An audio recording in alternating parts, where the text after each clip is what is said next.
नमस्कार, मी प्रवीण गायकवाड. आपल्या Maratha business community या पॉडकास्टमध्ये आपण नवीन नवीन पाहुण्यांना निमंत्रित करत असतो. आपला उद्देश हा आहे की त्या पाहुण्यांच्या माध्यमातून मराठा समाजाला अर्थकरण, उद्योजकता, व्यावसायिकतेचं ज्ञान व्हावं. आणि अशाच प्रकारचे आजचे आपले पाहुणे आहेत. त्यांचा वेगळा व्यवसाय आहे.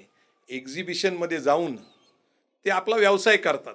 वीर फिटनेसचे डायरेक्टर प्रभाकर शिंदे यांचं आपण प्रथम स्वागत करू. नमस्कार. नमस्कार दादा, जय जिजाऊ. खरं तर आपण प्रभाकरची जी जर्नी आहे ही त्यांच्या गावापासून त्यांचं शालेय शिक्षण ते त्यांचा व्यावसायिक प्रवास हा आपण समजून घेणार आहे. आजचा पॉडकास्ट इंटरेस्टिंग असणार आहे आणि सगळ्यांनी तो शेवटपर्यंत पाहावा अशी माझी विनंती आहे. प्रभाकर, आम्हाला हे जाणून घ्यायचं आहे की तुमचं गाव कुठलं आहे, कारण तुम्ही एका छोट्याशा गावात नाही येता. हो. कारण परभणी जिल्ह्यामध्ये ते गाव आहे आणि परभणीचं वैशिष्ट्य असं आहे की परभणीमध्ये मराठवाडा मुक्ती संग्राम झाल्यानंतर तिथे एक स्मृतिस्तंभ उभा केलेला आहे. हो हो तो 17 सप्टेंबर 1948ला, आणि ते आपण दरवर्षी तो मराठवाडा मुक्ती संग्राम आपण साजरा करत असतो. आणि निजाम राजवटीपासून मुक्ती मिळालेली आहे आणि स्वतंत्र भारतामध्ये मराठवाडा हा महाराष्ट्राचा नंतर भाग झाला. दुसरी गोष्ट महत्त्वाची परभणीची अशी की तिथे वसंतराव नाईक जे आपले माजी मुख्यमंत्री आहेत आणि सगळ्यात जास्त काळ ते मुख्यमंत्री होते, 12 वर्ष, त्यांच्या नावाने एक कृषी विद्यापीठ आहे. आणि बरेच आपले IAS IPS किंवा UPSC MPSCचे अनेक लोक हे त्या विद्यापीठातनं आलेले आहेत. तर साधारणपणे परभणी हा जो जिल्हा आहे त्यातल्या एका जिंतूर तालुक्यातनं तुमचं गाव येतं. कसा होता तुमचा प्रवास जीवनाचा? माझं गाव जोगळा जिंतूर तालुक्यामध्ये आहे, परभणी जिल्हा. ॲक्च्युली एकदम आमचं कुटुंब म्हणजे 5 लोकांचं कुटुंब. आई वडील आणि आम्ही 3 भावंड. आता वडील मागच्या सप्टेंबरमध्ये वार्धक्यामुळे त्यांचं निधन झालं. वडील मग आम्ही 3 भावंड. आता आमचा प्रवास असा झाला दादा, माझा पुण्यापर्यंतचा प्रवास किंवा आत्तापर्यंतचा व्यवसायाचा प्रवास थोडक्यात सांगतो. आमचं गाव छोटंसं, 7वीपर्यंत शाळा होती आणि 7वीपर्यंत शाळा असल्यामुळे पुढचं शिक्षणासाठी आम्हाला 10वीला तिकडे जावं लागलं. चारठाणा म्हणून एक बाजारपेठेचं आहे आमच्या गावापासून जवळच. तसं बघितलं तर माझ्या वडिलांनाही व्यवसायाचा थोडासा मला वारसा आहे. माझे वडील माझ्या जन्माच्या अगोदर त्यांचा एक व्यवसाय होता. हॉटेल व्यवसाय होता आणि भुसार मालाचा. संभाजीनगरपर्यंत त्यांचं माल तेव्हा ट्रेडिंग करायचे ते. पण नंतर मग गावात हॉटेलही होतं, किराणा दुकानही होतं. पण आता गाव पातळीवरती थोडंसं उधाऱ्या ह्या गोष्टीमुळं त्यांना ते अपयश आलं आणि मग ते वडील माझे थोडेसे ड्रिंकच्या वगैरे आहारी गेले आणि मग माझ्या जन्मानंतर तर मग आमची अतिशय वाईट परिस्थितीच होती. हालाकीची परिस्थिती एकदम हालाकीची परिस्थिती होती. म्हणजे अक्षरशः जिल्हा परिषदेच्या शाळेत आम्ही 7वीपर्यंत होतो तर एकच युनिफॉर्म, एकच ड्रेस असायचा, तोच घालायचा आणि त्याच्यावरतीच सगळं. रविवारी किंवा एखादी शाळा उडून मग ते वॉशिंग करून मग दुसऱ्या दिवशी जायचं वगैरे. ग्रामीण भागाचा जर तुम्ही अनुभव घेतला हां. तर मी तुम्हाला अनेक अशी उदाहरणं सांगू शकतो की मुलांना पायामध्ये चप्पल नसायची, हो, घालायला कपडे नसायचे. बरोबर.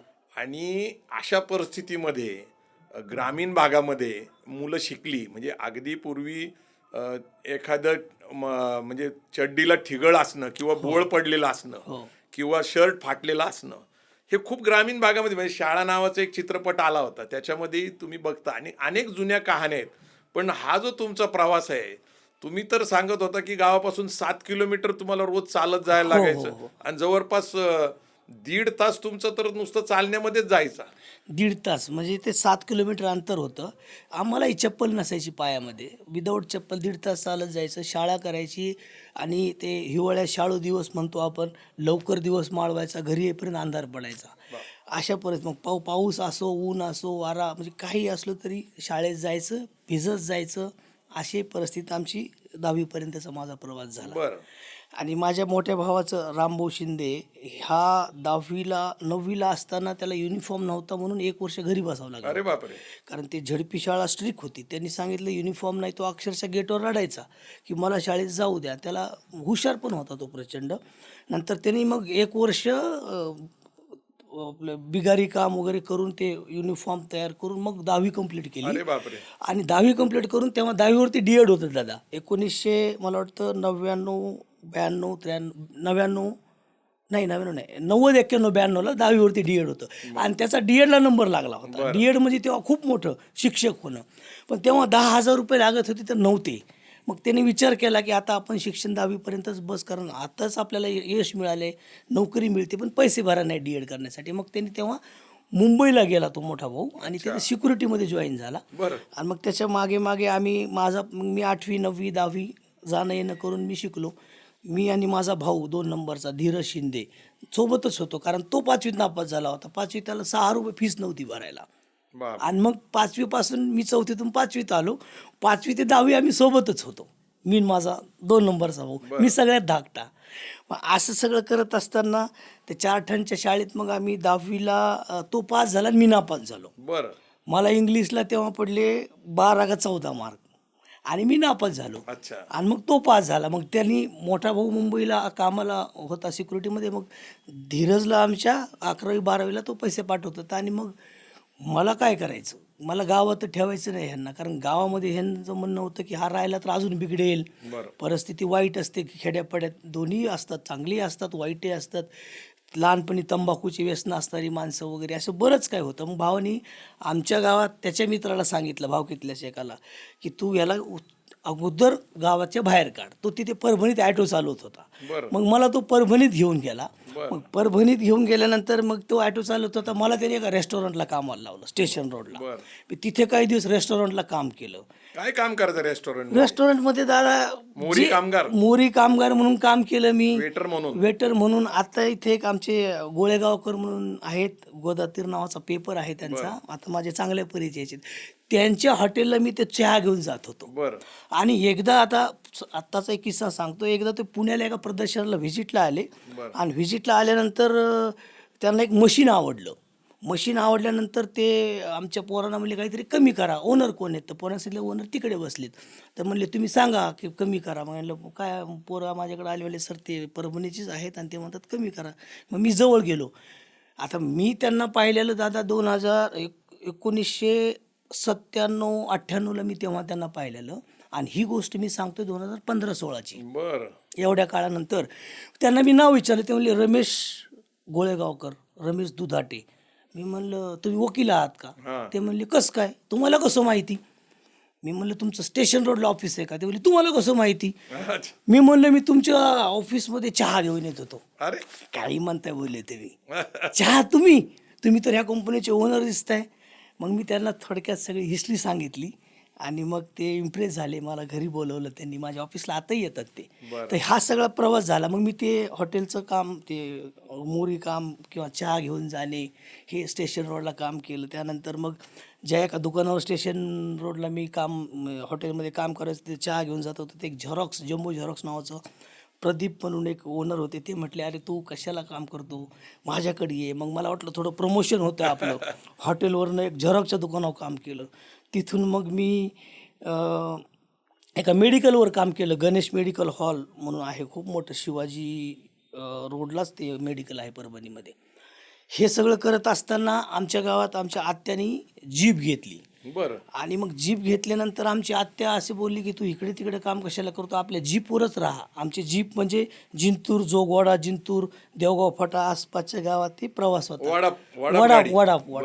आणि मला गाडी नाही तुझी चालवता येत तेव्हा. मी आपलं क्लीनर म्हणून पैसे गोळा करणे, गाडी साफ करणे, जिंतूरच्या बसस्टँड वरती आवाज देणे पॅसेंजरला, जोगवाडा आहे का गावात, असं क्लीनरचं काम हे केलं. हे करत असताना त्यात असं झालं की तेव्हा विक्रम बोके साहेब आले. बरं. तिथे परभणीला एसपी म्हणून आले. आणि त्यांनी अवैध वाहतूक बंद केली. बरं. अवैध वाहतूक बंद केल्यानंतर मग आता आमची जीप चालवणं कठीण झालं. पण बराच जिल्ह्यामध्ये जर तुम्ही बघितलं तर जिल्ह्याच्या ठिकाणाहून तालुक्याच्या ठिकाणी जायला अशा जीप सारख्या वडाप गाड्या किंवा 6 सीटर गाड्या हो. हे एक रोजगाराचंच माध्यम होतं. हो हो हो हे फार महत्वाचं आहे, कारण ग्रामीण भागामध्ये भलेही ते कायदेशीर किंवा बेकायदेशीर हा नंतरचा विषय, बरोबर आहे. परंतु लोकांच्या सोयीसाठी आणि लोकांसाठी एक रोजगार होता, तो बंद झाला त्यानंतर. बंद झाला त्यानंतर, आणि बसही वेळेवर नसायच्या. बरं. त्यानंतर मग त्यांनी बंद केल्या. मग आमच्या गावात एक शिक्षक होते, अकोट तेलारा तालुका, विदर्भातले. बरं. प्रमोद इंगळे नाव होतं त्यांचं, मला चांगलं आठवतंय. मग त्यांनी आम्हाला असं बोलले की आमच्या तिकडे तुम्ही जीप चालवू शकता. मग आम्ही तिकडे, मी आणि माझा दुसऱ्या मोठा जिल्ह्यात? भाऊ, हो दुसऱ्या जिल्ह्यात. आणि मुंबईवरनं माझा भाऊ परत आला होता जीप चालवण्यासाठी आमची. मग मी आणि माझा भाऊ दुसऱ्या जिल्ह्यात गेलो, गाडी चालवायचो तिकडे ती. बरं. आणि तिथे अशाच किरकोळ कारणामुळं माझ्या आणि माझ्या भावाचा नॉर्मल वाद झाला. मी रुसून परत गावात आलो. अच्छा. मग काय करायचं, गावात आलो. आणि तेव्हा एक आमच्या गावात गावात नाटक मंडळी. नाटक मंडळी होती. नाटक मंडळीचं एक प्रॅक्टिस सुरू होती. बरं. आमचे सावंत सर म्हणून होते मेन त्यामध्ये. आणि मग त्या नाटकामध्ये त्यांना सुगंधाचं पात्र नव्हतं कोणीच. बर बर बर. आणि मग त्यांनी मला म्हटले की तू नाटकात काम करणार का? म्हटलं हो करणार. आणि मी असं पहिल्यापासूनच रोकटोक हौशी होतो, कलाकार. हौशी कलाकार. मला काही वाटलं नाही, म्हणजे तुला लेडीजचा रोल करावा लागेल, म्हणलं करतो, पण बाहेर सांगायचं नाही, कारण गावात कोणालाच कळलं नाही पाहिजे सुगंधा कोण आहे हे आम्ही गुपित ठेवलं होतं. आणि नंतर मग ते मी रोज प्रॅक्टिस करायचो सुगंधाची. आणि मग ते नाटक जेव्हा झालं तेव्हा अक्षरशः कुणालाच विश्वास बसत नव्हता तो मी आहे म्हणून. अच्छा. एका प्रचंड- महिलेच्या पात्रामध्ये. महिलेच्या पात्रामध्ये नाटकात काम केलं, डान्स लावण्या होत्या अधूनमधून त्यामध्ये. वा वा. म्हणजे ह्या निमित्ताने आपल्याला खरं नटरंग चित्रपटाची आठवण होती. हो हो. नटरंग मध्ये जो हिरो असतो त्याला स्त्री पात्र करायला लागलं. सुगंधा गावात आली असं नाव होतं त्या नाटकाचं. सुगंधा गावात आली. हा. बर बर बर. तर ते खूप म्हणजे तमाशापट सारखं होतं का काय? म्हणजे सुगंधा ही तमाशातला कला तमाशातला तमाशा. नाही, कारण ग्रामीण भागामध्ये जर तुम्ही बघितलं वग नाट्य असतं हो किंवा सवाल जवाब असतात किंवा लावणीचे कार्यक्रम असतात. तर हे मुख्यतः जे पात्र असतं हो हे लावणीचं असेल किंवा वगचं असेल किंवा सवाल जवाबचं असेल, हे स्त्री पात्रच असतं. हो. पण ग्रामीण भागामध्ये त्या काळामध्ये प्रतिष्ठित घराण्यातल्या महिला या काय हे रोल करत नव्हते, आणि तुम्ही स्वतःहून पुढे येऊन एक महिलेचं पात्र केलं. खरं तर तुमचं कौतुक केलं पाहिजे. आणि जुन्या हिंदी मराठी चित्रपटामध्ये सुद्धा अनेक लोकांना नंतर कळालं की ते महिलेचे पात्र करणारे पुरुषच होते. पुरुषच होते. तर तुमचं सुगंधाचं पात्र खरं तर कौतुकच केलं पाहिजे. कसा होता पुढचा प्रवास? पण सुगंधाचं नाटक ते खूप आमचं फेमस झालं होतं आमच्या पंचक्रोशीत. सगळे लोक नाव घ्यायचे माझं, तर मला कित्येक वर्ष सुगंधाच बोलायचे लोक. चांगलंय. नंतर ते सगळं झालं, पण आता त्याच्यावरती काय आम्हाला फ्युचर दिसलं नाही. बरं. म्हणून मग मी संभाजीनगरला आलो. संभाजीनगरमध्ये 10वी नापास असल्यामुळं मला कॉन्ट्रॅक्टर पण तिथे बेसिसवरती कोणी काम देत नव्हतं. कमीत कमी 10वी पास पाहिजे. तरी पण मी मग हाऊसकीपिंगची कामं वेगवेगळ्या कंपनीत 12 तास काम केलं जातं. 56 रुपये हजेरी होती, मला आताही आठवतं. 12 तास लेबरची कामं केली. त्यानंतर अशी अनेक कामं केली. त्यानंतर वखाडमध्ये लागलो कंपनीमध्ये त्यानंतर मग वखाड कंपनीत लागल्यानंतर मला तिथे ना एक व्यक्ती भेटले, नायर नाव होतं त्यांचं, मला चांगलं आठवतं. तर ते मी त्यांच्यासमोर नेहमी असं काम करत असताना एकदा मला बोलून घेतलं त्यांनी, म्हणजे बाळीकडे. आणि तेव्हा कसं की मी लहान होतो आणि क्यूटही दिसायचो. अच्छा. मला म्हटले तू इतक्या लहान वयात इथनं, मतलब ते मला वाटतं तिकडची होती, साऊथ नायर म्हणल्यानंतर दक्षिणेतले. दक्षिणेतले होते. तर मला म्हणले यार बेटा तू इतना छोटा है और ये अभी काम क्यों कर रहा है, तेरा तो पढ़ने का उम्र है, तूने पढ़ना चाहिए. आणि दादा माझा स्वभाव पहिल्यापासून सेल्फ मोटिवेट राहिलेला आहे. बरं. थोडंसं मी मोटिवेट होतो सेल्फ. आणि मग मी थोडंसं माझ्या डोक्यात बरंच भिनलं ते. मग त्याच दिवशी मी एक इंग्लिश माझी गेली होती 10वीला. म्हणलं आता शिक्षणच करायचं आपल्याला. 2 वर्ष झाली होती मला तेव्हा.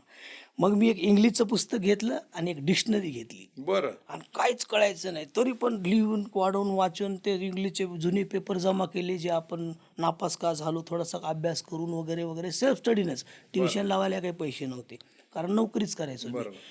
आणि मग एक मला वाटतं मी 3 ते 6 महिना एक सप्ली असायची ना, सप्ली नोव्हेंबर का काहीतरी ती एक्झाम. तर ते मी देऊन थकलो होतो. परत मग सुरू केलं आणि मग पास झालो 10वीला. 10वी पास झाला. 10वी तुम्ही पास झालो. 3 वेळा 10वी नापास झाला होता. 3 वर्ष. 3 वर्ष. हा 3 वेळा म्हणजे वर्षात 2 सप्ल्या असतात अच्छा. ना. तर तसं 3-4 वेळा नापास झालो परीक्षा, पण 3 वर्ष म्हणजे माझं 10वी 95-96ला झालं आणि 97-98-99ला पास झालो. नाही, म्हणजे खरं 3 वर्ष लागले, म्हणजे 6 वेळा जवळपास परीक्षा दिल्या, नापास झाला, पण तुम्ही पास झाला. हो पास झालो. पुढं तुम्ही B.Com केलं, M.Com केलं हो. आणि तुम्ही CA ची सुद्धा परीक्षा दिली. हो दादा. म्हणजे तुमचं शिक्षण खरं तर कौतुकच केलं पाहिजे. पण आता प्रश्न काय येतो की तुमचं हे सगळं शिक्षण तुम्ही कष्टाने केलं, कारण तुम्ही त्यासाठी वेगवेगळ्या ठिकाणी नोकरी केली. पुण्यात फर्ग्युसन कॉलेज रोडला तुम्ही कुठंतरी हॉटेलमध्ये नोकरी करत होता. काय आहे नेमका तो किस्सा? पुण्यामध्ये मी जेव्हा पुण्यामध्ये आलो, बरं. पुण्यामध्ये आल्यानंतर मला मी म्हणजे आता मला डी.एड करायचं होतं, 10वी-12वी नंतर डी.एड करायचं होतं, पण मला अपयश आलं. बरं. ग्रॅज्युएशन म्हटलं तर आपण सेट नेट करूया. बरोबर. मग सेट नेट करण्यासाठी मी पुण्यात आलो होतो. पुण्यात आल्यानंतर मी सुरुवातीला जॉब पाहिला, कारण राहणार कुठे, आपला खर्च कोण करणार. मग मी हॉस्टेल शोधलं. MMCC कॉलेजमध्ये माझं ॲडमिशन झालं होतं. त्यांनी मला भाऊसाहेब जाधव म्हणून आहे, त्यांनी खूप सहकार्य केलं. मराठवाडा मित्रमंडळाचे भाऊसाहेब जाधव, त्यांनी मला हॉस्टेलला ॲडमिशन वगैरे दिलं. त्याच्यानंतर मग मी जॉब करत होतो आणि जॉब आशिष प्लाझामध्ये जॉब करत होतो. पण त्या अगोदरचा एक किस्सा असं सांगतो. हां. जेव्हा मी हॉस्टेलला ॲडमिशन घेतलं तेव्हा पहिला माझी ओळख झाली पद्मराज कादे, हे आमचे मित्र. आता तो तसा घरचा व्यावसायिकच होता आणि मी अतिशय प्रामाणिक आणि गरीब पण होतो तेव्हा. आणि मग मी त्या पद्मराज कादेशी माझी ओळख झाली, तर मग आमची मैत्री पण झाली. आता एका रूममध्ये राहत होतो. तो काहीतरी मॉडर्न कॉलेजला होता. तर मग मी त्याला काय म्हणायचो की यार, आता त्याला मी हे नाही सांगायचो की माझी परिस्थिती वाईट आहे वगैरे, फक्त त्याला म्हणायचो की मला यार तू एक मदत पाहिजे, मला 2,000 रुपये उसने दे. मग मी काय करायचो दादा, की जॉब तर नव्हता तेव्हा माझ्याकडं, बरं. त्याच्याकडनं 2,000 रुपये उसने घेतले बरं. आणि 300 रुपयाची रविवार पेठेतनं टुरिस्ट बॅग असते ना आपली, ती बरं. चेनवाली, ती विकत घेतली. ती माझे भांडवल सांगतो तुम्हाला, 300 रुपयाची ती बॅग विकत घेतली. आणि घरगुती लागणाऱ्या ज्या वस्तू असतात घरामध्ये लागणाऱ्या, room freshener, gas lighter, remote कवरचं एक फॅड होतं तेव्हा, रिमोटला कवर असायचं ते, अशी काही प्रोडक्ट मी घेऊन रविवार पाठीतनं घ्यायचो. आणि मग ती मी राजगुरुनगर, मंचर, इकडं नगर असेल, इकडं सोलापूर रोड असेल, सातारा रोड असेल, गावागावात जाऊन ते सेल करायचो. बरं. आणि मग ते 1,700 रुपये उरलेले होते सुरुवातीला माझ्याकडं. मग 1,700चे मी 3,000 केले आणि त्याला 1,700 संध्याकाळीच परत करायचं. त्याला वाटायचं हा व्यावहारिक आहे. आणि ते व्यावहारिकपणा व्यवसायात खूप महत्त्वाचा असतो. आणि मग मी ते 1,700 रुपयावरती, 1,500 रुपयावरती माझा एक आठवडा काढायचो. परत रविवार आला की मग त्याच्याकडनं परत घेत होतो. परत 2,000चे 4,000 करून आणायचो. मग परत 4,000 केले की मग मी त्याच्याकडनं घेणं बंद केलं, भांडवल ठेवायचं तेवढं मी.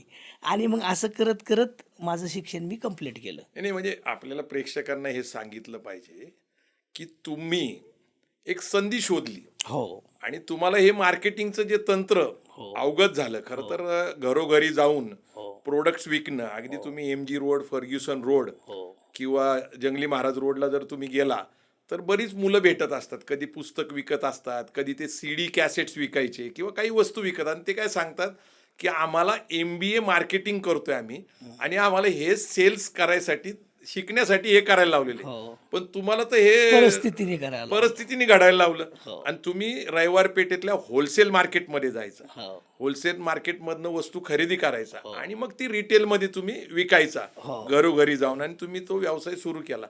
आता आश्चर्य काय आहे की तुम्ही जो वीर फिटनेस हा जो ब्रँड सुरू केलेला आहे, हे तुम्ही सांगताय ते रविवार पेठेतले छोटे छोटे प्रोडक्ट्स आहेत, घरगुती प्रोडक्ट्स आहेत. पण तुमचा आता हेल्थ इक्विपमेंटशी रिलेटेड व्यवसाय आहे, मसाज मशीनशी रिलेटेड व्यवसाय आहे. मग तुमचा हा जो पुढचा प्रवास आहे हा ह्याच्यातनं सुरू झाला का नेमकं तुम्हाला काही वेगळं मार्गदर्शन मिळालं किंवा वेगळा कोणी गुरु मिळाला त्या व्यवसाय करण्यासाठी? कारण तुम्ही तर आता देशभर वेगवेगळ्या एक्झिबिशनमध्ये जाता, वेगवेगळ्या एक्झिबिशनमध्ये तुमचं प्रेझेन्स राहतं. कारण मला प्रेक्षकांना हे सांगायचं आहे की एक छोटीशी संधी घरोघरी जाऊन वस्तू विकण्याची, तिथपासून ते वीर फिटनेसचा ब्रँड बनवण्यापर्यंत हा तुमचा प्रवास सगळ्यांना जाणून घ्यायचा आहे. हो दादा. असं झालं की मग मी तो हा प्रवास झाला माझा हॉस्टेलचा. मग मी ते हॉस्टेल करत करत सेट नेट करायचो, CAच्या काही दिवस एक्झाम दिल्या. मित्र माझा, आणि मला सुदैवाने पुण्यामध्ये मराठवाडा मित्रमंडळ कॉलेज जे आहे तिथे मराठवाड्यातली बरीच मित्र भेटली, जीवाला जीव लावणारी मित्र भेटली, चांगला सहवास भेटला. आणि मग सगळ्यांची परिस्थिती वेगळी असते, मला पण माहिती आहे. मग मी असं केलं की त्यानंतर मी व्यवसाय करायचं ठरवलं. पण व्यवसाय करण्याच्या अगोदर मी काही दिवस जॉब केले. मग ICICI प्रुडेन्शियलमध्ये जॉब केला. अच्छा, तुम्ही M.Com असल्यामुळे जॉब केले. हां, ओके. M.Com झाल्यानंतर मला मग मार्केटिंगचं स्किल पण असल्यामुळे बरं. मी जॉब केला. आणि इकडे सोलापूरला पण माझ्या भावाचाही व्यवसाय सुरू झाला होता. सोलापूरला त्याचं एक होलसेलर नावाची कंपनी होती. त्याकडे डोर टू डोर मार्केटिंग करणारी पोरं होती. बर त्यातही मी काम केलं होतं. बर आणि मग मला सगळा असा अनुभव होता. अनुभव. अच्छा. सगळा अनुभव होता. आणि नंतर भावाची काही दिवस भावांनी एक्झिबिशनमध्ये पार्टिसिपेशन केलं होतं. तर मी कॉलेज करत करत शनिवार रविवार त्याच्या स्टॉलवर जाऊन काम करायचो. तो मला 2-5 हजार रुपये देतही होता. बरं. आणि चांगलं काम करायचो. पण त्यांनी मग ही लाईन सोडली होती. आणि मग मी जॉब करत करत शिक्षण केलं. त्यानंतर मध्यंतरी आता सगळं CA वगैरे करत असताना घरचे बोलले की आता 30 वर्ष झाल्या, किती दिवस शिकणार तू? बर मग आता आईचा सगळ्यांचं आग्रह होता की लग्न केलं पाहिजे. मग 2010ला 11ला माझं लग्न झालं. बर 1 मे कामगार दिनाच्या दिवशी सगळ्यांना सुट्टी असते असं. तर ते लग्न झालं. त्यानंतर मग मी पुण्यात जॉबच करत होतो. तेव्हा जॉब करत होतो. तर मला असं लक्षात आलं की आता पुण्यासारख्या ठिकाणी मला 18,000 पगार होती. बरं. घर भाडं होतं 5,000 रुपये. बर मला आठवते 5,000 रुपये घर भाडं होतं. आणि मग ते काही वर्कआउट होत नव्हतं. मी कर्जबाजारी होत होतो. बर म्हणजे कर्जबाजारी म्हणजे मित्रांकडनं 2-5 हजार उसने घेऊन म्हणजे कसं तरी उत्पन्नापेक्षा खर्च जास्त खर्च झाला जास्त होता. कारण झाला तुम्हाला 18,000 रुपये पगार होता. हो, आणि त्यातला 5,000 तुमचं भाडं जायचं, किराणा खर्च, फिरणं, गाडीचा खर्च, हो. म्हणजे पुरेसे पैसे राहत नाही. म्हणजे सर्वसामान्यपणे तुम्ही कुठल्याही एका चांगल्या मुलाला भेटला तर खर्च वजा जाता शिल्लक राहत नाहीत. कारण आजची महागाई जी वाढलेली वाढली. आहे त्याचा विचार केला तर तुम्ही जे सांगताय हा सर्वसामान्यांचा अनुभवच आहे. आणि नंतर मग असं झालं की माझी मिसेस प्रेग्नंट राहिली. आणि मग मला वाटलं आता 6 महिने आपल्याला काहीतरी वेगळं करायला संधी आहे. बरं मग ते डिलिव्हरीला गेल्यानंतर मग मी विचार केला. म्हटलं आता हा जॉब आपण क्विट डायरेक्ट न करता बरं. आपण काहीतरी व्यवसाय सुरू केला पाहिजे. मला हे सगळा अनुभव होता थोडासा त्यावेळेस मार्केटिंगचा. कुठल्या ह्याच्यात जॉब करत होता तुम्ही? ICICI प्रुडेन्शियलमध्ये मिलेनियम प्लाझा FC रोडला तेही ऑफिस आहे.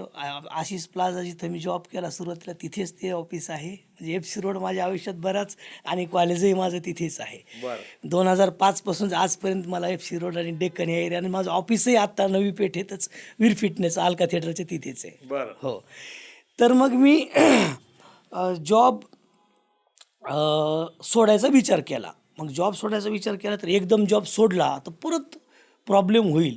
म्हणून मग तिथे ना एक सोहिल म्हणून होते माझे बॉस. त्यांनी मला खूप सहकार्य केलं तेव्हा. कारण की तिथे माझं टार्गेट, इन्शुरन्स कंपनीमध्ये टार्गेट असायचं, टार्गेट वाईज सगळं होतं. पण आणि टार्गेट माझं काही कंप्लीट होत नसायचं तेव्हा. कारण की तो इन्शुरन्स विकणं हा वेगळा पार्ट होता माझ्या आयुष्यातला. पण मी केलं ते बरेच वर्ष काम केलं, 2-3 वर्ष काम केलं. मग मिसेस तिकडे गेल्यानंतर मी ठरवलं आता व्यवसाय करायचा. मग मी दादा मुंबईच्या क्राफर्ड मार्केटला गेलो. Crawford market Crafoord market wholesale market आहे मुंबईतलं. मुंबईतलं क्राफर्ड मार्केट. बरोबर. आणि माझा पगार झाला. आता बायको नसल्यामुळे खर्च कमी होता. बरं पगार माझा झाला 18,000 रुपये. त्या महिन्यात घर भाडं द्यायचं नाही असं ठरवलं मी. कारण 5,000 दिले तर मला इकडं व्यवसाय शॉर्ट होतील. आणि म्हणून माझे एक मित्र आता ते अधिकारी झाले, दिनेश पाटील आणि इथले काकडे म्हणून आमचे मित्र आहेत. दोघांकडनं मी 10,000 रुपये उसने घेतले. बरं आणि माझ्याकडचे असे 20,000 40,000 घेऊन मी कॉर्पोरेट मार्केटला गेलो. जे मार्केट आहे मुंबईचं होलसेल मार्केट, मनीष मार्केट. तिथनं मी काही प्रोडक्ट्स अभ्यास करून आलो. आणि पुण्यामध्ये आपल्या अजून पुन्हा FC रोड डेक्कनलाच आनंद नगरी भरायची दादा, बरं जड ब्रिजच्या तिथे. बरं. तुम्हाला आठवत असेल 2006, 7, 8, 9 बरोबर. आनंद नगरी भरायची. नंतर ते काय माहीत नाही, परमिशन नाही भेटली कॉर्पोरेशनची, बंद केलं असेल ते. तर त्या आनंद नगरीमध्ये मग मी भेटलो तिथे गोयलभाईला. गोयलभाई म्हणजे तिथले ते मॅनेजर होते. ते पाळणे आणि स्टॉल असायचे. अच्छा. मग त्यांना म्हटलं की मला मुझे स्टॉल चाहिए, कितने में क्या है? तो बोले आपका क्या प्रोडक्ट है? मैंने आपका जो प्रोडक्ट नहीं है वो मुझे बताओ, अच्छा मैं वो लेके आता हूँ. मग ते हसले. म्हटले ठीक आहे, मग आप एक बार देख लो क्या क्या प्रोडक्ट आहे. मी थोडा अभ्यास केला तिथे काय काय प्रोडक्ट आहेत, काय काय नाही आहेत, असा मी अभ्यास केला. नंतर मग मी त्यांना स्टॉलची विचारणा केली. त्यांनी मला सांगितलं 70,000 रुपये भाडं आहे 40 दिवसाचं. बरं. मग मला थोडंसं टेंशन आलं. त्यांना म्हटलं इतना तो पैसा मेरे पास नहीं है, बट मैं कुछ प्रोडक्ट लेके आता हूँ, जैसा सेल होगा वैसा आपको रेंट देता हूँ. वैसा ही सिस्टीम आहे म्हटले ते. असंच असतं. मग इथे काय आम्हाला एकदम कोणी पैसे देत नाही. तुम्ही दिवसाला जरी दिले आम्हाला तरी चालेल 1,000-1,200 रुपये. बरं. मग तिथे काय नव्हतं तर तिथे छोटी मोठी मसाजर्स, हँड मसाजर किंवा स्टीमर अशी बरीच प्रॉडक्ट मला माहीत होती. बरं. मग मी ती क्रॉफर मार्केटमधनं आणली बरं. आणि 40,000वरती व्यवसाय सुरू केला. अरे वा. आणि आणि जॉब नाही सोडला परत. म्हणजे माझा जॉब फील्ड वर्क असायचं ना ICICI प्रुडेन्शियलचं. ते मी सकाळी रिपोर्टिंगला जायचं 9 वाजता. रिपोर्टिंग झाली की प्रामाणिकपणे 3-4 वाजेपर्यंत काम करायचो कंपनीचं, त्या ICICI प्रुडेन्शियलचं. नंतर 5 वाजता आनंदनगरी सुरू व्हायची. बरोबर. मग 5 वाजता मी ते आनंदनगरी जाऊन माझा स्टॉल ओपन करून काम करायचो. आनंदनगरी म्हणजे आपल्या प्रेक्षकांना सांगितलं पाहिजे की फेर असतो पुण्यामध्ये. फेर असतो. फेर म्हणजे ज्याच्यामध्ये पाळणे असतात, हो. मेरी गो राऊंड ज्याला आपण म्हणतो. म्हणजे लहान मुलं पालक येतात, तिथं काही खायचे स्टॉल्स असतात आणि तिथं वेगवेगळे स्टॉल्स, वेगवेगळे, कुणी कपडे विकत असतं, कुणी काही वस्तू विकत असतं, कुणी खाद्यपदार्थ विकत असतं. त्यातला हा आमचे मित्र प्रभाकरनी घेतलेला एक स्टॉल. हो. माझे अत्यंत जवळचे सहकारी मित्र शांताराम कुंजीर हे सुद्धा घर संसार नावाचं अशा प्रकारचे एक्झिबिशन भरवायचे आणि त्याच्यामध्ये एक 60-70 स्टॉल असायचे. म्हणजे सगळे ग्रह उपयोगीच वस्तू घर संसार. वेगवेगळे घर संसारच्या माध्यमातून. तर पुणे आणि परिसरामध्ये जर तुम्ही फिरला तर आजही असे 15-20 स्टॉल दिसतात. पण तुम्ही जे सांगताय की आनंदनगरी किंवा फेर, आता तुम्ही जर पुण्याच्या उपनगरामध्ये गेला तर प्रत्येक भागामध्ये, म्हणजे अगदी तुम्ही वडगाव शिरीला गेला, हडपसरला गेला, खराडीला गेला, तर दिवाळीमध्ये किंवा तुमचं हे ख्रिसमस आलं तर महिना हे स्टॉल लागतात. आणि ह्या महिना स्टॉलच्या माध्यमातनं तिथं नवीन उद्योजक तयार होत आहेत, नवीन लोक व्यवसाय करायला लागतात. त्यापैकीच प्रभाकर एक आहेत. कारण खूप आश्चर्य करणारी गोष्ट आहे की एखाद्या व्यवसायाची संधी कशी शोधायची आणि भांडवल नसताना भांडवल कसं उभं करायचं, हे आनंदनगरीमध्ये स्टॉल टाकून प्रभाकरनी सुरू केलं. हे प्रेक्षकांना का सांगतो की आपले तरुण लोक हे कारणं शोधत असतात की भांडवल नाही आहे. तर भांडवल नाही आहे, पहिल्यांदा संधी शोधली पाहिजे की कशात व्यवसाय आहे आणि आपण तो कसा करू शकतो, आणि मग हळूहळू व्यवसाय वृद्धांगित होतो. तो पुढचा प्रवास तुमचा कसा होता? पुढचा प्रवास असा, मग दादा ते एक्झिबिशन मी करायचो रिपोर्टिंग करून. मग नंतरच्या वेळेत, कारण की 6-5 वाजता आनंदनगरी सुरू होत होती आणि 10-11 वाजेपर्यंत चालायची संध्याकाळी. आणि मग इकडे ऑफिसचा काही विषय नव्हता. मग तेव्हा मी माझ्या व्यवसायाचा लेबर मीच, विक्रेता मीच, परचेसवाला मीच, सगळा मीच होतो. Whole and soul. कोणी कामाला ठेवायचं तरी मला शक्य नव्हतं. परिस्थिती नव्हती. हां, मग मी माझं स्वतः हार्डवर्क केलं, स्वतः डेमो देत होतो आणि सकाळी जॉब करायचो, संध्याकाळी हे करत ही आनंदनगरीचे 40 दिवस संपले. तर शेवटी मी कॅल्क्युलेशन केलं तर मला एक 80,000 रुपये मला फायदा झाला होता. वा, खर्च वजा जाता. आणि नंतर मी ठरवलं की आता जॉब सोडला पाहिजे, कारण की मला पुढच्या काही गोष्टी करायच्या होत्या, पुढचे एक्झिबिशन करायचे होते. मग सकाळचं ॲग्रोन एक्झिबिशन होतं. ॲग्रोन एक्झिबिशनमध्ये मी त्यांना म्हणजे त्यांच्या ऑफिसला भेट दिली, स्टॉलचे काय रेट असतात काय नाही सगळं माहिती घेतली. आणि त्यांनी मग मला तेव्हा अग्रवनचं एक 5 दिवसाचं एक्झिबिशनमध्ये संधी दिली. मग ते 80,000ची मी परत प्रोडक्ट विकले आणि 80,000ची मी 2.5 लाख रुपये केले. 2.5 लाख सकाळचं जे उत्सव म्हणून असतं उत्सव. मग नंतर अग्रवनची ही मी हे कन्सेप्ट सांगतो, म्हणजे जे की मी एंट्री केली अग्रवनमध्ये. पहिले अग्रवन. हां, तिथेही छोटे मोठे प्रोडक्ट. मग त्यात मला प्रॉफिट झाला. मग मी पेपर टाकले इकडे कंपनीत माझ्या, की मला सोडायची, रिझाईन केलं. आणि सोडता एक 25 लाखाची इन्शुरन्स पॉलिसी मी टाकली होती, तर ते मला कंपनी सोडू देत नव्हते. त्यांना वरून प्रेशर आलं की ये इतना अच्छा सेल्सवाला बंदा है, एक वीक मी 25 लाख का सेल लाया है. तर मी म्हटलं नाही, मला करायचं नाही. आणि हे सॉईल बॉक्सला माहीत होतं की मी छोटं मोठं काहीतरी सुरू करतोय म्हणून. मग त्यांनी मला सपोर्ट केला. आणि नंतर मग दादा बरेच एक्झिबिशनमध्ये सुरुवात केली. मग मी सकाळ आपलं पुण्यात जे उत्सव भरतं तिथे निरंजन म्हणून आहेत, त्यात निरंजन त्यांना भेटलो की मला काहीतरी प्रोडक्ट आहे. तर ते म्हणायचे की आमच्याकडे हे सगळी प्रोडक्ट आहेत, तुम्ही जे म्हणताय आम्ही नाही देऊ शकत.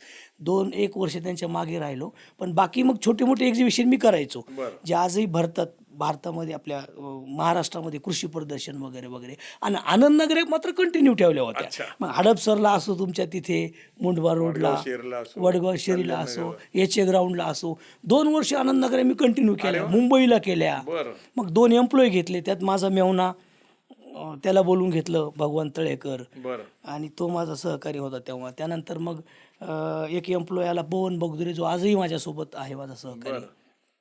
तर मग मी बन्सल ह्या उत्सव एक्झिबिशनमध्ये मला रोशन सर ह्या लोकांनी मला मग सपोर्ट केला. तेव्हा पण मी ते दुसरीच प्रोडक्ट होती, कारण की मसाज चेअर हे प्रोडक्ट बँगलोरवाली कंपनी करायची. बरं. आणि मग मी थोडा विचार केला की मी छोटी मोठी प्रॉडक्ट होते, माझी हेल्थ केअरची प्रॉडक्ट होती, तर माझी इच्छा होती की मला ती प्रोडक्ट लावायची, पण ऑलरेडी ती कंपन्या होत्या त्यांच्याकडे, आणि मला माहीत होतं की ह्या प्रोडक्टमध्ये पोटेन्शियल आहे. मसाज चेअर किंवा हे हेल्थ केअर प्रोडक्टमध्ये आता लोक हेल्थ अवेअरनेस आहे, मग चांगल्या पद्धतीने विकू शकतो. आणि नंतर मग मला ती एक्झिबिशनमध्ये संधी भेटली. बरं. आणि मग ती संधी भेटली की मग मी बऱ्याच प्रॉडक्टमधून मोठ्या मोठ्या प्रोडक्टमध्ये आलो. अच्छा. छोट्या मोठ्या प्रोडक्टपासून मग मी स्वतः म्हटलं आता मग मुंबईला एक्झिबिशन करणं ही फार मोठी गोष्ट वाटायची. आपण मुंबई म्हणजे फार मोठं शहर वाटायचं, किंवा आपण तिथे टिकू शकतो का. तर एकदा सुरुवात केली, मग मुंबईत सुरुवात झाली की मग मी हळूहळू बऱ्याच राज्यामध्ये गेलो, आणि नंतर मग मी विचार केला की आपण आपलाच प्रोडक्ट डिझाईन केला पाहिजे. मग मी 2017ला चायनाला गेलो. चायनाला गेला? हो. काय होतं चायनाला? चायनाला दादा कंटेंट फेअर म्हणून एक एक्झिबिशन भरतं, बरं.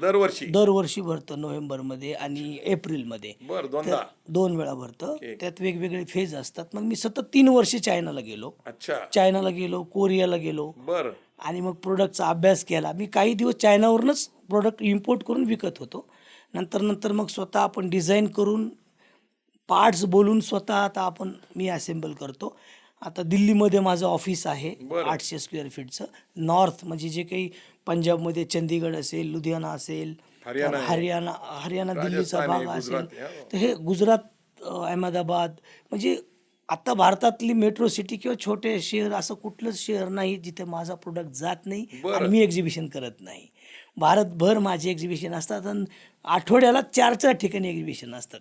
अरे बाप. आणि वीर फिटनेस सोबत आता 40 लोकांची टीम आहे, म्हणजे 40 कुटुंब वीर फिटनेसवरती चालतात. नाही, पण आता हे वीर फिटनेसचे जे प्रोडक्ट्स आहेत, म्हणजे एक मसाज चेअर तुम्ही सांगताय ती एक आहे, लेग मसाजचं एक आहे, पण तुम्ही हेल्थ रिलेटेड जे आता जिमला इक्विपमेंट्स लागतात ते पण तुम्ही पुरवता? हो दादा. आता आमचे मित्र आहेत, म्हणजे बरेच बिल्डर आहेत इथले, जसे निमन असतील, सचिनराव निमन यांनी मला पहिला प्लॅटफॉर्म दिला की त्यांची खूप मोठी सोसायटी उभी राहिली आहे बानेरला, तर त्यांनी मला अप्रोच केलं की तुम्ही जिम इन्स्टॉल करता का. तर मग मी म्हटलं हो. तर मग त्यांनी मला त्यांच्याकडे बरेच प्रपोजल येतात, कारण की हे सगळे बिल्डर तुम्हाला माहिती आहे की सगळ्या लोकांचे कोटेशन्स घेतात. मग मला त्यांनी सगळ्यांचे कोटेशन दाखवले, तुम्ही मला ह्याच्यात कसं बसून देता. आणि मी त्यांना चांगला सुवर्णविलास म्हणून त्यांची स्कीम आहे, तिथे मी चांगली जिम करून दिली आहे. आता 5 वर्ष झाली. त्यानंतर मग संजयराव धनकवडे असतील, त्यांच्या बऱ्याच प्रोजेक्टला माझी जिम जाते. मी कोलते पाटलांसोबत काम करतोय सध्या. कोलते पाटील जे आहेत त्यांना पण मी जिम इक्विपमेंट, सोसायटी जिम्स आम्ही करून देतो. वेलनेस आणि फिटनेस याच्यामध्ये ज्या काही वस्तू लागतात, म्हणजे जिमला असतील किंवा हेल्थ रिलेटेड, जसं मसाज मशीन आहे. पण आता हा जो व्यवसाय आहे, हा आपल्याला समजा एखाद्या नवीन तरुण मुलाला करायचा असेल तर त्यांनी कशी सुरुवात करावी? कारण आता काय आहे की आपल्याकडे बेरोजगारीचं प्रमाण 40% सरकारने सांगितलेलं आहे, आणि आम्ही या मराठा बिझनेस कम्युनिटीच्या माध्यमातून नवीन तरुणांना नवीन व्यवसायाची ओळख करून द्यायचा प्रयत्न करतोय. आणि हा तुमचा जो व्यवसाय आहे तो एक्झिबिशनमधून जाऊन मार्केटिंग करून, आणि तो करोडाचा व्यवसाय तुम्ही आता अलीकडं 15-16 वर्षात उभा केलेला आहे. हा तुमचा जीवन प्रवास तर आम्हाला समजलेला आहे, पण आता तरुणांना तुम्ही कसं मार्गदर्शन करताल? कारण तुम्ही कॅन्टॉन फेअरला जाऊन आलेला आहे, तुम्ही अरब फेअरला तुम्ही दुबईमध्ये जाऊन आलेला आहे, तुम्ही दिल्लीमध्ये जाता. कारण हा जो व्यवसाय हा वेगळा आहे, याची फारशी कुणाला ओळख नाही किंवा आपले लोक त्याच्यामध्ये दिसत नाही. आणि मला खरंच सांगा की एक्झिबिशनमध्ये मराठा कम्युनिटीचे किती लोकांचे स्टॉल असतात? एखादा तरी भेटला का कधी तुम्हाला? महाराष्ट्र लेवलला आहेत. आहेत.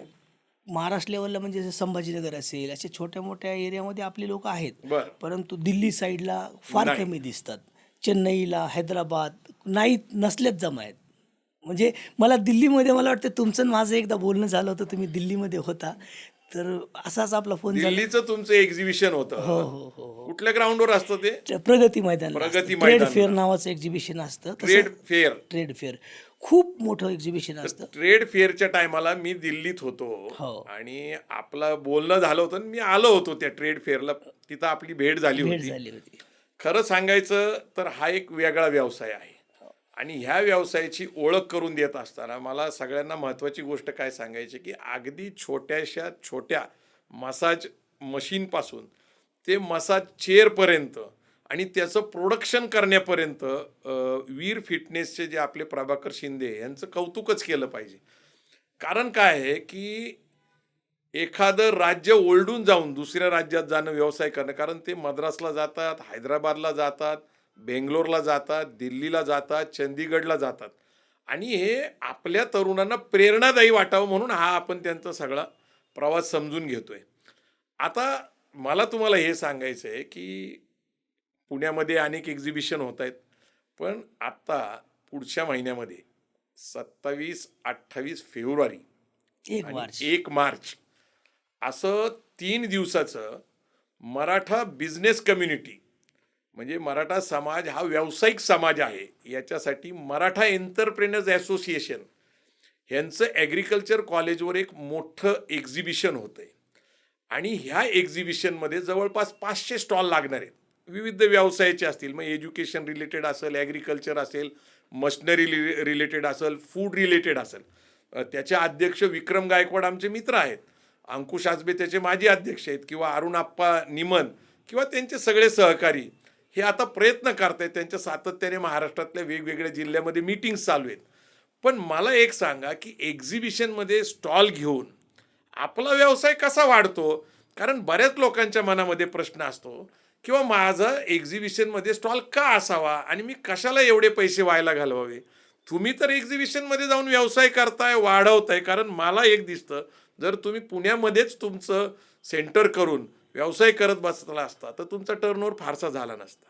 तुम्ही देशभर आणि जगातल्या अनेक देशामध्ये तुम्ही फेअरमध्ये जाता, एक्झिबिशनमध्ये जाता, व्यवसाय वाढवता. एक्झिबिशनमध्ये स्टॉल घेण्याचे नक्की काय फायदे असतात आणि त्यांनी काय नेमकं त्या व्यवसायाला वृद्धांगी ज्याला आपण म्हणतो अधिक मोठा होतो, कसा असतो तो व्यवसाय? आता ही एक खूप चांगली गोष्ट आहे दादा, की मी इतक्या वर्षापासून एक्झिबिशन करतो, पार्टिसिपेट करतो. पण हे जे Maratha entrepreneur entrepreneur association. Association हे जे करतात एक्झिबिशन, ही खूप स्वागतार्ह गोष्ट आहे. बरं. खूप मला तर नवल झालं. आणि कारण की काय की पुण्यासारख्या ठिकाणी एवढ्या मोठ्या लेवलला करतायत, तर ही खूप चांगली गोष्ट आहे. ह्याच्यामधून मराठा समाजाला खूप चांगला एक तरुणांनाही माझं आव्हान राहील की त्यांनी एकदा किमान व्हिजिट करावं, किंवा कोणी नवीन स्टार्टअपवाली लोक असतील त्यांनी पार्टिसिपेट करावं. कारण की एक्झिबिशन हे असा एक प्लॅटफॉर्म आहे की तुम्ही ग्राहकांपर्यंत जाता, ग्राहक तुमच्यापर्यंत येत नाही आहेत. म्हणजे आपण जेव्हा शॉप टाकतो तर ग्राहक तुमच्यापर्यंत येतात, पण तुम्ही ग्राहकांपर्यंत पोहोचता एक्झिबिशनमध्ये. बरोबर. कारण तिथे येणारा जो कानाकोपऱ्यातून देशाच्या, भारताच्या, महाराष्ट्राच्या, पुण्यात एक्झिबिशन असेल तर पुण्याच्या आसपासच्या पंचक्रोशीतले सगळी लोक तिथे येतात, व्हिजिट करतात. त्यामधून नवीन स्टार्टअपवाल्यांना एक संधी असते की त्यांना तिथे त्यांचा प्रोडक्ट प्रमोट करण्याची, त्यांना डीलर, डिस्ट्रीब्युटर मिळू शकतात. ओके. आणि B2B आणि B2C हे दोन्ही त्यांचा फायदा होतो. B2C डायरेक्ट कन्झ्युमर कस्टमर त्यांना मिळतो, बरोबर. हा एक फायदा आहे. आणि दुसरा सगळ्यात महत्त्वाचा फायदा, काही प्रोडक्ट काही ऑलरेडी लोकांचे बिझनेसेस आहेत, परंतु ते एक्झिबिशनमध्ये जात नाहीत. पण आता एक्झिबिशनचे पण काही प्रोडक्ट्स असतात. आता सपोज किराणा मालवाला आहे, त्याला एक्झिबिशनमध्येची काय आवश्यकता नाही. पण काही लोकांचे असे काही ब्रँड असतात, तर त्यांनी तिथे नक्कीच प्रमोशन केलं तर त्यांना 100% फायदा होतो पार्टिसिपेट झाल्याचा. नाही, याचं सगळ्यात महत्त्वाची थीम काय आहे? मराठा समाज हा व्यावसायिक समाज आहे हो, आणि त्याची तशी प्रतिमा निर्माण करण्याचा हेतू काय? मराठा कम्युनिटी, बिझनेस कम्युनिटी ही थीम घेतलेली. आणि हे इंटरनॅशनल एक्सपो 26 आहे, हे पहिल्यांदाच होतंय. आणि सगळे स्टॉल जे आहेत ते मराठा समाजाच्या व्यावसायिक उद्योजकांनी घ्यावेत, हो. अशी संकल्पना आहे. आणि तुम्ही मला सांगा की इथं स्टॉल घेतल्यानंतर त्यांचं मार्केटिंग तर होणारच आहे, त्यांचं ब्रँडिंग होणार आहे, हो त्यांचा सेल वाढणार आहे, हो त्यांना नवीन ग्राहक मिळणार आहेत, त्यांना नवीन डिस्ट्रीब्युटर मिळणार आहे आणि त्याच्यातनं त्यांची स्वतःची एक व्यावसायिक ओळख समाजामध्ये होणार आहे. बरोबर. म्हणजे हा मराठा समाजाचा व्यावसायिक महाकुंभ मेळावा आहे आणि तो पहिल्यांदाच घडतोय. कारण कसं होतं की मराठा म्हटलं की क्षत्रिय, लढवया आणि त्याची ती प्रतिमा तशीच राहते, शौर्य असतं त्यांच्यामध्ये. किंवा मराठी भाषा म्हटलं बरोबर. की सांस्कृतिक भाषा, मग कथा, कादंबऱ्या, चित्रपट, नाटक, विनोद, हास्य. मराठी भाषेचं वैशिष्ट्य असं वळल तशी वळती, बोलल तसं बोलता येतं. मराठी भाषेचं खूप कौतुक होतं. परंतु आपल्याला त्यांच्या माइंडसेटमध्ये बदल करायचा असेल, जसं आपण हा पॉडकास्ट करतोय आता, मराठा कम्युनिटी बिझनेस कम्युनिटी, या पॉडकास्टचा हेतूच हा आहे की तुमच्यासारखे नवतरुण अत्यंत कष्टाने व्यवसायाकडे जातात आणि त्यांना खडतर प्रवास करावा लागतो, पण तो तुमचा प्रवास आपल्या समाजातल्या इतर लोकांना प्रेरणादायी ठरावा आणि त्यांचा व्यवसाय आता अधिक वाढावा, त्यांना अधिक व्यवसायांची माहिती मिळेल. आता जर 500 स्टॉल लागले तर 500 वेगवेगळे व्यावसायिक तिथं असतील. माझा असा अंदाज आहे की महाराष्ट्र आणि महाराष्ट्राच्या बाहेरून सुद्धा साधारणपणे 3 लाख लोक या मराठा बिझनेस कम्युनिटीनी, म्हणजे मराठा एंटरप्रेनर्स असोसिएशननी हे जे एक्झिबिशन ठेवले 27-28 फेब्रुवारी आणि 1 मार्चला ॲग्रिकल्चर कॉलेजला, तर हे एक समाज निर्माण करायचा प्रयत्न आहे. बरोबर. 500 उद्योजक एकत्र येणं ही केवढी मोठी ताकद आहे. खूप मोठी. आणि ह्यातनं समाजातल्या नवीन तरुणांना, नवीन उद्योजकांना, शिकलेल्या लोकांना तर प्रेरणा मिळणारच आहे. बरोबर. पण एक्झिबिशनमध्ये एक्सपिरियन्स मिळतं. लक्षात घ्या, जसं तुमचं प्रोडक्ट आहे, हो तुमचं मसाज मशीन आहे, हो सामान्यपणे लोकांनी कुठं जाऊन एक्सपिरियन्स घ्यावा, बरोबर. तर तुम्ही लोकांना पहिल्यांदा एक्सपिरियन्स देता. 15 मिनिटं बसून बघा, कसं छान त्यानंतरच वाटतंय, ते कन्वर्ट होतात. त्याच्यातनं तो व्यवसाय कन्वर्ट होतो. आणि दुसरं एक सांगायचं की तुम्ही तुमच्या व्यवसायाच्या माध्यमातून आता मॉल्स असतील, एअरपोर्ट्स असतील, रेल्वे स्टेशन असतील, या ठिकाणी सुद्धा आता तुमच्या मशीन्स ठेवलेल्या आहेत. हो. आणि साधारणपणे 1-1.5 लाख रुपये किमतीची मशीन तुमची असेल, कदाचित जास्तही असेल, तर बऱ्याच 3-1 लाख पर्यंत ती मशीन असते.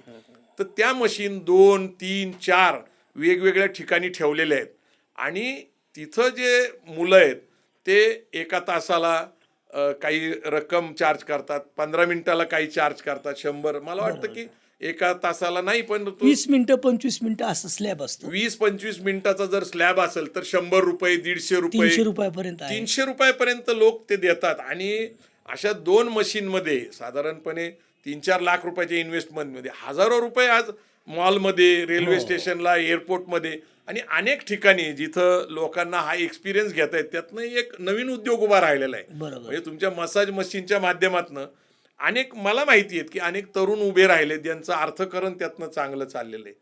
पण एक्झिबिशन ज्याला आपण म्हणतो, आता तुम्ही कॅन्टॉन फेअरला गेला होता चायनाला, तर काय नेमकं कॅन्टॉन फेअर बद्दल सांगता येईल तुम्हाला?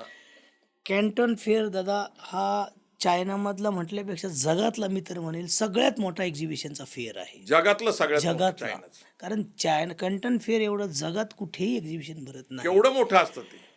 दादा किती स्टॉल असतील साधारणपणे? स्टॉल ते दादा तिथे कसं असतं, सेगमेंट वाईज स्टॉल असतात. बरं. म्हणजे आता हेल्थ, हाऊस होल्ड प्रोडक्टचं एक सेगमेंट असतं, फर्निचरचं एक, फर्निचरचं त्याच्यानंतर असतं, ऑटोमोबाईलचं, ऑटोमोबाईलचं त्याच्यानंतर मशिनरीचं. असतं, मशिनरी, इंडस्ट्रीयल. अच्छा. तर हे स्टॉल Cosmetics. किती, हो, कॉस्मेटिक, हॉस्पिटॅलिटी, हॉस्पिटॅलिटी. हा, हे असं वेगवेगळ्या सेगमेंटमध्ये होतं आणि ते इतक्या मोठ्या प्रमाणात होतं की 5-5 मजली लिफ्ट आहे तिथे. अरे बापरे. आणि खूप, मी परमनंट एक्झिबिशन सेंटर आहे ते? हो हो हो, परमनंट एक्झिबिशन सेंटर आहे. पण मग हेतले प्रोडक्ट्स जे आहेत ते फक्त चायनाचेच असतात का इतर सुद्धा लोक तिथं सहभागी होऊ शकतात? तिथे फक्त चायनाचेच असतात. चायनाचेच प्रोडक्ट्स मग तुम्हाला कुणालाही जर तरुणांना व्यवसाय करायचा असेल, थोडंफार नॉलेज असेल त्या व्यवसायाबद्दलचं, एकदा एक्झिबिशनला त्या व्हिजिट जर केली, आपल्या डोक्यामध्ये कन्सेप्ट क्लिअर पाहिजे की आपल्याला काय करायचं आहे. बरोबर. आणि मग तुम्ही तिथे जाऊन व्हिजिट केलात, मग तिथे स्टॉल असतात, मग ते त्यांच्यानंतर फॅक्टरीला आपल्याला घेऊन जातात, बरं. आपला सगळा खर्च ते करतात. आपण नंतर मग आपण थोडा अभ्यास करून मग पुढे व्यवसायाला सुरुवात करू शकतो. परत एक मला आता गोष्ट आठवली की मी फक्त माझा जो प्रोडक्ट आहे, मसाज चेअर, वेलनेसची प्रोडक्ट आहेत, वेलनेसचे डिव्हायसेस आहेत, तर मी भारतातल्या कुठल्याही एक्झिबिशनमध्ये पार्टिसिपेट होतो. आता मुंबईमध्ये ॲस्टेक एक्झिबिशन होतं, इंडेक्स एक्झिबिशन होतं, दिल्लीला पॅक प्लस होतं, हैदराबादला असे वेगवेगळे सेगमेंट, वेगवेगळे एक्झिबिशन होतात, वेगवेगळ्या इंडस्ट्रीजचे एक्झिबिशन होतात. कुठेही मी स्टॉल घेतो. बरं. त्याचं कारण काय होतं की मी तिथे येणारा प्रत्येक एक्झिबिशन, इंडस्ट्रीच्या एक्झिबिशनमध्ये येणारा तो बायर असतो माझा. बरोबर. कारण तिथे रजिस्ट्रेशन फीस असते त्यांची 2-2, 5-5 हजार. काही कॉन्फरन्सेसला 35-35 हजार, एका व्हिजिटरला एंट्री फीस असते बरं. 30-30, 35-35 हजार. तर मग मला तिथं माझा कस्टमर मिळतो. आणि मग मला बरेच लोक म्हणतात, अरे ये तो पॅक प्लस इंडस्ट्री, आपका मसाज चेयर कैसे है? मग आम्ही म्हणतो की तुम्ही जेव्हा थकता, आप लोग जब टायर्ड होते हो तो कोई तो चाहिए रिलॅक्स होने के लिए, मग ते आम्ही कन्वर्ट करतो त्यांना. अच्छा. अशा पद्धतीनं आहे. नाही, तुम्ही बिलकुल ट्रेंड आहे आता कन्वर्ट करता कस्टमर. पण आपला जो मुख्य विषय आहे कॅन्टॉन फेअरचा, तर कॅन्टॉन फेअर बद्दल मला सांगा की ते नेमकं कुठं भरतं? कॅन्टॉन फेअर चायनामध्ये कुठल्या गोंजाऊमध्ये भरतं? भरतं. गोंजाऊ. आता समजा जर आपल्या प्रेक्षकांना कुणाला जर जायचं असेल तर कसा प्रवास असतो? तर एक तर टुरिस्ट कंपन्या पण असतात, पॅकेज घेऊन जाता येतं किंवा स्वतंत्र गेलं तरी चालतं. इथून मुंबईवरनं शेंजनला जायचं, शेंजन हाँगकाँगला जायचं, हाँगकाँग म्हणजे स्वस्तात ट्रिप बसते. बरं. मुंबईवरनं हाँगकाँग, हाँगकाँगवरनं शेंजन, फेरी म्हणतो आपण त्याला, बोटीनं 2 तासात जातो. आणि शेंजनवरनं तुम्ही गोंजाऊला बसने पण जाऊ शकता. किती वेळ लागतो? हाँगकाँगवरनं शेंजनला 2 तास आणि शेंजनवरनं गोंजाऊला एक 5-6-7. किती दिवसाचा फेअर असतो हा? तुम्ही सांगितलं ना, तुम्हाला 15 तारखेला चालू होतो, 15 एप्रिलला किंवा 14 एप्रिलला ते 30 एप्रिलपर्यंत असतो. पण वेगवेगळे सेगमेंट असतात त्यात. बरं.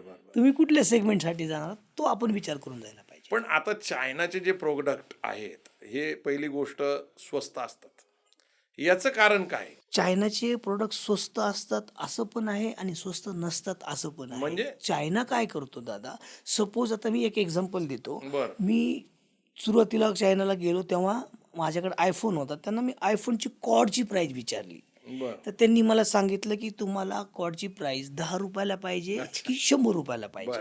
10 रुपयाला घेतली तर ती त्याच लेवलची, म्हणजे 10 रुपयावाली कॉड म्हणजे मोबाईलमध्ये लावली आणि 2-3 वेळा काढली तर ते त्याचं अडॅप्टरमध्येच राहील आणि वायर हातात येईल. आणि 100 रुपयाची घेतली तर ती तुम्हाला 5 वर्ष टिकेल. अच्छा. म्हणजे चायना अशा वस्तू बनवतो. म्हणजे वेगवेगळे सेगमेंटमध्ये बनवतं. हो. म्हणजे आता माझे भाऊ पण गेले होते, आपली स्वतःची आनंतारा कन्स्ट्रक्शन कंपनी आहे. हो. आणि त्या कन्स्ट्रक्शन रिलेटेड जे काही लागतात इक्विपमेंट्स ते चायनामधून घेण्यासाठी ते एक्झिबिशनमध्ये गेले होते. तर त्यांनी मला सांगितलं की फर्निचर सेगमेंटमध्ये एक सारखं दिसणार 3 लाखालाही तेच फर्निचर, सेम दिसणारं 5 लाखाला पण, आणि सेम दिसणारं 10 लाखाला पण, म्हणजे 3-4 सेगमेंटमध्ये. बरोबर. असं ते चायनामध्ये होतंय. आमच्या मसाज चेअरचं तसंच आहे. अच्छा. 60 हजारालाही ऑनलाईन दिसेल मसाज चेअर, बरं. तशीच 1 लाखाला दिसेल तशीच. अच्छा. 1.5 लाखाला थोडी वेगळी दिसेल. ओके. 2, 2.5, 3 लाखाला तशाच दिसतील. आणि चायनाचं एक आहे, इंडियामध्ये ना बऱ्यापैकी PCABCD असे ग्रेड असतात. तर बऱ्यापैकी डी ग्रेडचाच माल इंडियात येतो. चायना बदनाम पण होतीये ना, मेड इन चायना म्हटलं. बदनाम होण्याचं कारण काय की आपल्या इंडियन ग्राहकांचीही चूक आहे आणि ते बाहेर पण आहेत. आता सपोज सपोज एक मसाज चेअरच मी जर 2.5-3 हजार डॉलरची खरेदी केली इथे, तर मी विकणार कशी? त्यात मग मला बरेच खर्च असतात, इम्पोर्ट असतो, इम्पोर्ट ड्युटी असते. पण ह्या चेअर बाहेरच्या देशातले लोक घेतात. आता मी चांगल्या दर्जाच्या चेअर आणतो, 1.5 लाख कमीत कमीचे आणतो, पण कस्टमर म्हणतात 80,000, 80,000ला दिसते ऑनलाईन. तर त्यांना मला समजवण्यात मग नाकी नऊ येतात. कारण की काय होतं, ग्राहकाची अफोर्डेबिलिटी पण विचारात घ्यावं लागतं. हो. पण मग आता तुम्ही जसं मला बोलले की चायनाचं नाव बदनाम आहे, तर बदनाम कशामुळे होतं? तुम्ही 60 हजाराची वस्तू जर कम्पेअर करत असाल 1.5 लाखाच्या वस्तूशी, तर 60 हजाराची वस्तू तुम्हाला तेवढेच दिवस चालेल किंवा साईड इफेक्ट होऊ शकतो. जितके तुम्ही पैसे गुंतवताल तितकंच तुम्हाला रिटर्न मिळणार आहे. आणि 1.5 लाखाची घेतली तर आम्ही 5 वर्ष वॉरंटी देतो. आपल्या प्रेक्षकांना एक गोष्ट नक्की सांगितली पाहिजे की 1990 मधनं जी मॅन्युफॅक्चरिंग हब चायनाने निर्माण केलेलं आहे आणि चायनाचे प्रत्येक शहर अप्रतिमरित्या पुढे आले, कारण त्यांनी अर्थकरणच जगाचं जवळपास त्यांच्याकडे वळवलेलं आहे. म्हणजे तुम्ही जसं सांगितलं तर एक दोन तीन प्रकारच्या वस्तू ते देतात, ग्रेडिंग करून देतात आणि ते ग्रेडिंग करून सगळं मार्केट स्वतःच्या ताब्यात घेतलेलं आहे. पण चायनानी ही प्रगती केली, त्याच्यामध्ये ACZ स्पेशल इकॉनॉमिक झोन्स. आणि चायनाची इकॉनॉमी दोन प्रकारची आहे लक्षात ठेवा. एक साम्यवादी कम्युनिस्ट देश असल्यामुळं ज्या काही उद्योग व्यवसायाला गव्हर्नमेंटचं फंडिंग आहे आणि गव्हर्नमेंट सुद्धा स्पॉन्सर करते, तिथं गव्हर्नमेंटचे उद्योग आहेतच कारण ते कम्युनिस्ट राष्ट्र आहे. आणि दुसरी गोष्ट, त्यांनी भांडवलशाहीच्या निमित्ताने 1991ला जागतिकीकरण खाजगीकरण स्वीकारलं, तर त्यांनी तेही स्वीकारलं. म्हणजे खाजगी उद्योजक जर येत असतील तर त्यांचं स्वागत केलं जातं, त्यांना विशेष तरतुदी केल्या जातात, टॅक्स बेनिफिट्स आहे. ACZ म्हणजे स्पेशल इकॉनॉमिक झोनमध्ये टॅक्स बेनिफिट आहे. आणि त्यांनी क्लस्टर्स बनवलेले आहेत. म्हणजे एखादं प्रोडक्टचं छोटे छोटे स्पेअर पार्ट्स बनवल्यानंतर त्याची असेंबलिंग पण तिथंच होईल. म्हणजे वेगवेगळ्या कारणाने ट्रान्सपोर्टेशनमध्ये खर्च होणार नाही. म्हणजे उदाहरण सांगायचं म्हटलं तर आता टाटा कंपनी इथं आहे पुण्यामध्ये पिंपरीला, तर टाटाचा जो ट्रक बनतो त्याचे अनेक स्पेअर देशाच्या वेगवेगळ्या राज्यामध्ये बनतात आणि तिथून ते सगळे असेंबल करून तिथून ते येणं, त्याचं ट्रान्सपोर्टेशन ते इथं येणं, आणि क्वांटिटी पण कमी असते. त्यांनी काय केलंय, त्यांची क्वांटिटी पण वाढवलेली आहे, त्यांनी टॅक्सेशनचे बेनिफिट्स दिलेले आहेत. आता एक भारताबद्दल जर बोलायचं म्हटलं तर गुजरातनी हा प्रयोग केलाय. मी असं सातत्याने अनेक उद्योजकांबद्दल बोलताना बघतो. आम्ही सांगोल्याचे नानासाहेब देशमुख आणि दादासाहेब देशमुख यांना निमंत्रित केलं होतं. त्यांची फॅक्टरी गुजरातला आहे. तर मी त्यांना विचारलं, तुम्ही गुजरातला का गेला महाराष्ट्र सोडून? तर त्यांनी सांगितलं की गुजरातमध्ये टॅक्स बेनिफिट्स आहे आणि त्या त्या विषयाचे झोन बनवलेले आहेत. आता ह्यांचं केमिकल इंडस्ट्री होती ॲग्रिकल्चर रिलेटेड, तर त्यांना तो झोन आहे आणि त्या प्रकारच्या सिक्युरिटी सेफ्टीज आहेत. आता कालच आम्ही सोलर बाबतीत बोलत होतो. सोलर पॅनल बनवण्यासाठी आपले एक सहकारी प्रयत्न करतायत, पण त्यांना आता गुजरातमध्ये फॅक्टरी टाकायला लागते, कारण ते सोलर रिलेटेड जे काही झोन बनवलेला आहे तिथं, जो ACZ बनवलेला आहे गुजरातमध्ये, तिथं जाऊन तुम्हाला व्यवसाय करायला लागतो. कारण कॉस्ट कटिंग व्हायला लागते, अफोर्डेबिलिटी बघावं लागते आणि आपल्याला कमीत कमी खर्चामध्ये प्रोडक्ट बनवून बेस्ट प्राईजला लोकांना द्यावं लागतं. आता सगळ्यात महत्त्वाची गोष्ट कशी आहे की एक्झिबिशनमध्ये तुम्ही कसं सेल करता, काय नेमकं मार्जिन असतं. कारण कसं होतं की तुम्ही दुकान टाकलं तर त्याचे खर्च असतात तुम्हाला. मग 365 दिवस वर्षभर तुम्हाला दुकान चालवावं लागतं, शोरूम चालवावं लागतं. एक्झिबिशनमध्ये कसं असतं, तुम्ही डिस्काउंट रेटमध्ये लोकांना देता मशीन. एक्झिबिशनमध्ये कसं असतं दादा, की जेव्हा आम्ही पार्टिसिपेट करतो ते एक्झिबिशन असतात, B2B असेल तर फार 3 ते 4 दिवस असतं, फार तर फार 5 दिवस. त्या 5 दिवसाचंच आम्हाला 2, 2.5, 3 असं लाख रुपयात भाडं असतं. 3 दिवसाचं असेल तर ते डिपेंड ऑन एक्झिबिशन, की कुठल्या कंपनी आहे, की कुठली कंपनी भरवतीये. आता सपोज मुंबईचं ॲस्टेक आहे, तर ॲस्टेकचं उदाहरण दिलं तर 5 दिवसाचं ते 20,000 रुपये, 18,000 रुपये पर स्क्वेअर मीटरचं भाडं घेतात. बापरे. हां, म्हणजे एक स्टॉल जर घेतला साधारणतः छोटाही, तरी तो 4 लाखाला जातो, 3 लाखाला जातो आणि 5 दिवसाचं असतं. मग ते ट्रान्सपोर्टेशन वगैरे आलं, मग तिथे आमचा सेलही तसाच होतो. अच्छा. एका एक्झिबिशनमध्ये चांगलं असेल तर भरपूर सेल होतो, म्हणजे 30, 20, 30, 25 लाखाचा सेल आणि होतो. आपल्या प्रेक्षकांना हे जाणून घ्यायचं आहे किंवा एक्झिबिशन मध्ये शॉपिंग करणं हे डिस्काउंट मध्ये, म्हणजे प्रेक्षकांचा त्याच्यात फायदा होतो का? कारण तुम्ही जर त्यांना बेस्ट रेटमध्ये एक्झिबिशन मध्ये देत असाल, त्यांना बुकिंगची फॅसिलिटी देत असाल, तर निश्चितच एक्झिबिशन मध्ये खरेदी करणं होतो योग्य आहे. कारण की आम्ही क्वांटिटी सेल करतो एक्झिबिशनमध्ये, अच्छा, म्हणून तुम्ही discounting डिस्काउंट देतो. आम्हाला तिथे क्वांटिटी सेल करायचा असतो. आता एक Turnover based business करतो. टर्नओव्हर बेस, आणि आम्ही तिथे गॅरंटी वॉरंटी, आता लोकांना अट्रॅक्ट करण्यासाठी आता घेतलं तर 5 वर्ष गॅरंटी देतो बरं. आणि नंतर घेतं तर 1 वर्ष. आता ही मार्केटिंग स्ट्रॅटेजी असते आमची. हे असं आहे. नाही, आपल्या प्रेक्षकांना सांगितलं पाहिजे की खरं तर प्रभाकर शिंदे हे परभणीसारख्या एका जिल्ह्यातनं येतात, प्रचंड कष्टाने शिक्षण घेतात, 10वीत 3 वेळा नापास झाल्यानंतर सुद्धा जिद्द सोडत नाही. BCom करतात, MCom करतात, CAची परीक्षा देतात, नोकरी करतात आणि आता स्वतःचा वीर फिटनेस नावाचा ब्रँड ते तयार करतात. त्यांनी आता 40 लोकांना नोकरी दिलेली. आज दिल्लीमध्ये त्यांचं स्वतःचं ऑफिस आहे, पुण्यामध्ये त्यांचं ऑफिस आहे आणि एक्झिबिशनमधून जाऊन मार्केटिंग आणि सेल्सच्या तंत्रज्ञानाच्या जीवावर कोट्यवधी रुपयाचा बिझनेस करता येऊ शकतो. ते आपल्याला सांगत होते की व्यवसाय करायला पैसे लागत नाही, संधी किंवा आयडिया लागते. हा त्यांचा याच्यातला मुख्य संदेश आहे. त्यांचा जीवन प्रवास आपण ऐकला. अशाच प्रकारच्या पॉडकास्टमधनं आम्ही तुम्हाला नवीन नवीन पाहुण्यांना बोलवणार आहोत. प्रभाकर शिंदेजी, आपण आमच्या कार्यक्रमाला आला. जय जिजाऊ, जय शिवराय. जय जिजाऊ दादा, धन्यवाद.